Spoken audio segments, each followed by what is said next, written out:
தடைகள் எல்லாம் உடை, பிரச்சனை எல்லாம் காலியாக போகுது.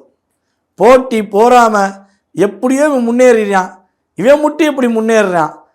மகராசி என்பவர்கிட்ட உண்மையான தன்மை என்னன்னா, எந்த விஷயத்தையும் மனசுக்குள்ள வச்சுக்கிற கிடையாது.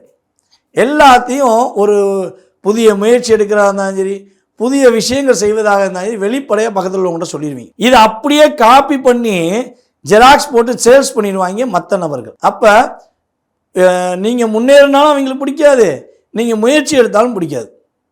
இது இயல்பாகவே உங்களுடன் இருப்பவர்கள் உங்களை புரிந்து கொண்டவங்க தான் அதிகமாக செஞ்சுருப்பாங்க.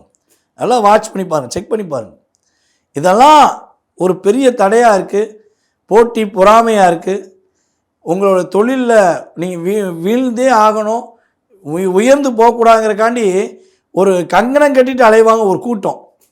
அந்த கூட்டத்துக்கு எப்படா பதிலடி கொடுக்கலாம், நம்மளை விட மிக உயர்ந்தவங்களாக இருக்காங்களே, அல்லது நம்மளை விட நம்மளை நேர்மையான முறையில் நம்ம செய்யும்பொழுது அவங்க சூழ்ச்சியின் அடிப்படையில் செய்கிறாங்களே, இவங்களுக்கு எப்போ பதிலடி கொடுக்கலான்னு சொல்லி காத்திருக்கிற அன்பார்ந்த நம்முடைய மகராசி அன்பர்களுக்கு, உறுதியாக எதிர்வினைகள் ஆற்றக்கூடிய அத்தனை நபர்களுக்குமே தக்க பதிலடி கொடுக்கக்கூடிய அமைப்பு இந்த சனி வக்ர பயிற்சி மூலமாக ஏற்படும் என்பது உண்மை.